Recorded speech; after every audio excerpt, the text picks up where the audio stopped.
Welcome back to Inside City Hall. Last Tuesday, New York City held congressional primaries with 4 competitive races in newly drawn districts. There was also a statewide Republican primary for the U.S. Senate.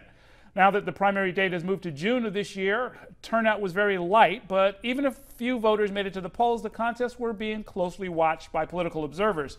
Joining me here to discuss last week's elections are 4 consultants who advised some of last week's winning candidates. Republican Rob Ryan was serving as Wendy Long's campaign manager.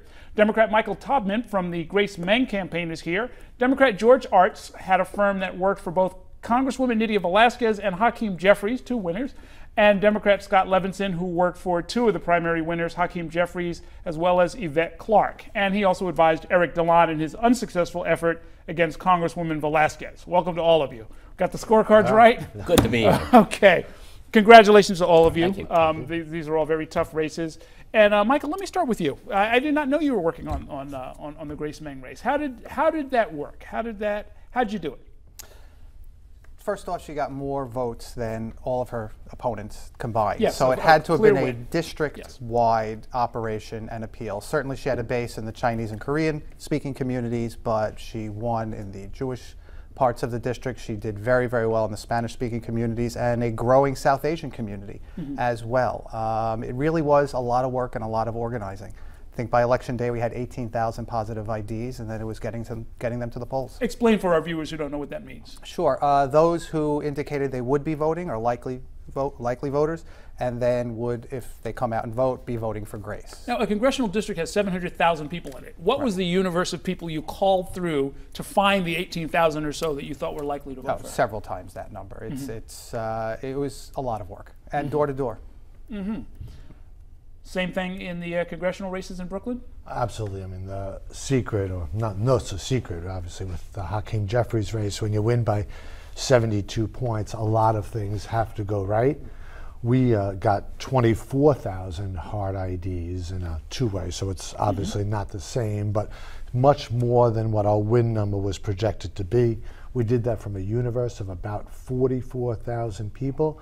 Those IDs came from volunteers, got 12,000, a paid canvas operation got 10,000, labor contributed about 3,000, 3,500 IDs, so a little over 2,400. But what we had working for us with the Jeffries campaign is we had a candidate who embodied what the community was calling for.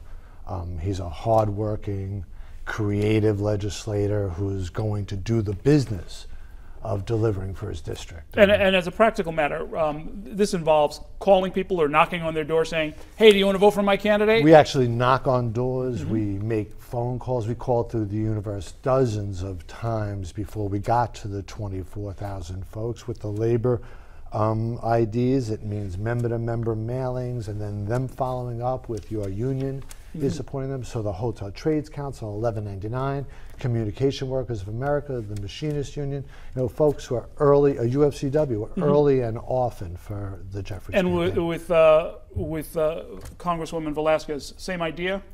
Same idea. Door knocking, robocalls. We had a schedule of robocalls where we did the president. We put out the presidential mail. The president endorsed us. We had Schumer one day. We had Koch one day. We had Kirsten Gillibrand one day. So it was a succession of new voices all the time. And here again, you're not calling hundreds of thousands of people. You've defined people that you think are super primes, meaning people who vote all the time. 3 primers who have voted in the last 3 elections. Very good. It's very different for a statewide race, Rob Ryan. How did you guys go about your business? How did you introduce somebody who's never run for office before? I think we worked through the county organizations upstate. We had a great deal of support there. We had a great deal of Tea Party support up there. And we did a lot of robocalls. We had quite a few going in the targeted areas, as well as direct mail. And that's the only way in a statewide primary where you're going to have this low numbers coming out. It comes down to direct mail and robocalls, basically. When your Democratic colleagues say that, somebody like a Chuck Schumer is on the robocall, or the President of the United States, who was calling for Laura Ingraham was on one of them, who's a college friend of the candidates. Conservative radio talk show host. Talk show host. We had a lot of local state senators, assemblymen, county executives. We brought it down, we tried to bring it down to a local level. And with Laura's situation, she's on a lot of stations upstate, so she has a good listener base up there. And these members of the Assembly and the State Senate, they have that kind of credibility? They're part of real organizations? They're people in a small turnout race like this, where the candidate is not that well known. They're sort of the good housekeeping seal of approval to many of the voters, because these are the regular Republicans who turned out for the presidential primary and turn out, probably for the school board election. Question for everybody: does traditional mail, the well-placed, well-thought-out, sometimes negative piece of mail getting sent to the mailbox to persuade people at the last minute, is that still a big part of how you do business? Very much so. Very much so. With the Jeffries campaign, the robocalls were equally effective, we think, and we were able to hit people with local candidates as well as statewide and national figures. But we mailed out 12 pieces of direct mail. 12 pieces, wow. And I mean, one of the advantages of having more resources than your opponent is you're able to compete in an air war. And that matters, especially when you have low name recognition. And I happen to live in the Main District, and I'm a triple prime Jewish voter who got 4 pieces of mail from Robert Mittman and nothing from Rory Lansman. So somebody committed some political malpractice there, I'll tell you that. In a district where, in a reapportionment year, the lines are new. Folks who were represented by Congressman Gary Ackerman for many, many years, a seat that at one time went all the way out to Smithtown in Suffolk County, retreated back to Nassau, and now the 6th Congressional is entirely in Queens, with 3 top-tier candidates, Grace Meng, Rory Lansman, Elizabeth Crowley, all relatively junior legislators. The mail is the best way to educate voters on who their candidate is and what they're about and what their priorities are. And that doesn't include the independent expenditures that came from, in Grace's behalf, places like the UFT and Emily's. Targeted mailings. Sure.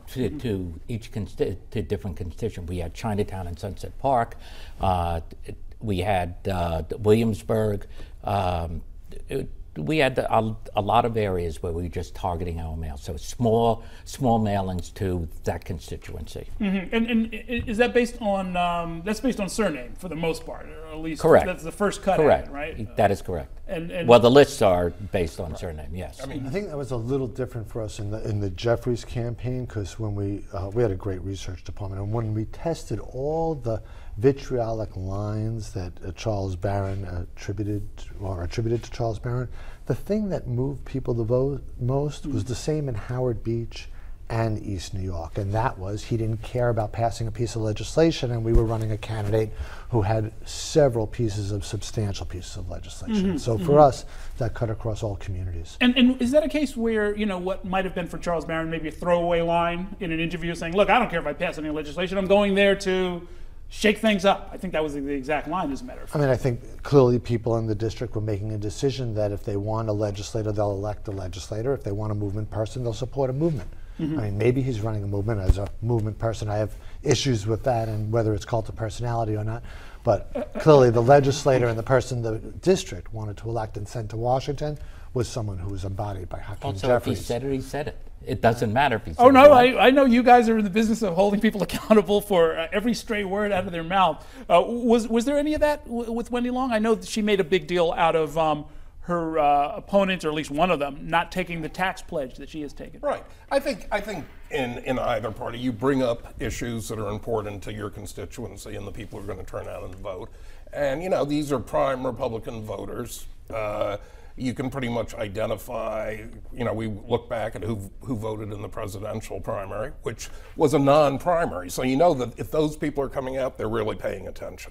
And those are the most likely that are going to come to the polls. Interesting, very interesting. And overall, there are a lot of viewers, and you all may think of them as naive, but I'm sure you've heard this before. There are a lot of voters who think, hey, it's a shame that you're segmenting and figuring out which 18,000 or 24,000 people you're going to go after. What about the rest of us? What about a campaign that really tries to speak to everyone? Is that just not possible with the resources that you have? It is possible. Every campaign would like to think they could create new prime voters, but very few can. In Grace's case, since she will, we hope, be the first Asian American member of Congress from New York, yes, in that community we did create some new prime voters. But it's not often the case you have that opportunity. But the real story in these primaries is how few of the 750,000 people who live in these districts actually vote. And that is the sad story of our business, is that there just isn't enough participation. We're going to continue this conversation in just a moment. We're going to have more with our Consultants Corner, and then you can join our conversation by tweeting us at Errol Lewis or at Inside City Hall. Stay with us.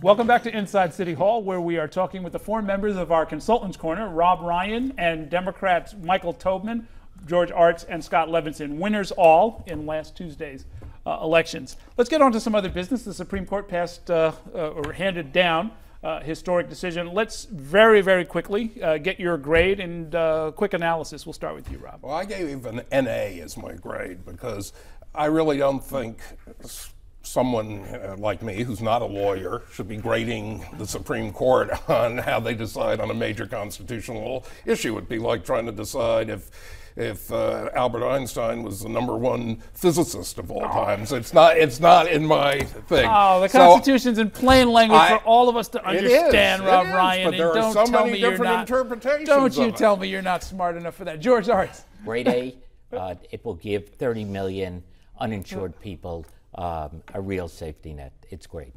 Michael Tobman. A-, starting with the end result, which is apparently what the court did, backing into it. There's certainty now around the law that those who would benefit had tremendous uncertainty about, and those who need to implement it, the states, had uncertainty about. Real quick, Scott. And A, I mean, George is right, 30 million people who didn't have health care having it. The fact that they interpret it as a tax is somewhat problematic. But sense of partisan breakdown here. People grading on politics. Gentlemen, have a great summer. You've earned it. Congratulations again. We're going to take a short break. I'll be back with the results of tonight's Snap poll and a preview of tomorrow night's program. Stay with us.